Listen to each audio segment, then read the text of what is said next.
In this video, we'll show you how to invest in stocks using Imagin Bank step by step, and what you should check before making an investment. The first thing we need to do is open the Imagin app and access our account. Once we're inside, we'll look for the investment section or the area where the available investment products are displayed. Next, we'll be able to browse the different options available and search for the companies or stocks we're interested in. To do this, we'll use the search bar and enter the name of the company we want to look up.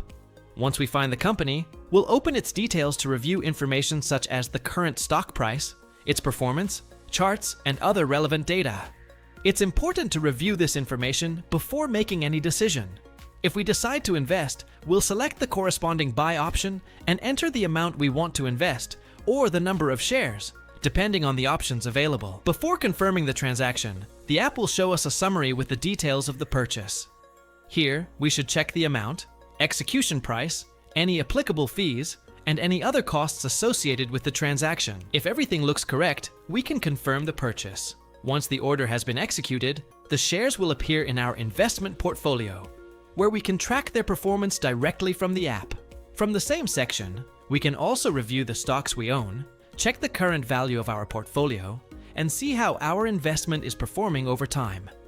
And that's it. As you can see, investing in stocks through Imagin is a fairly simple process, but the most important thing is to understand what you're investing in and always review the terms and potential costs before confirming a transaction. If you found this video helpful, don't forget to subscribe to the channel and leave a like for more step-by-step tutorials.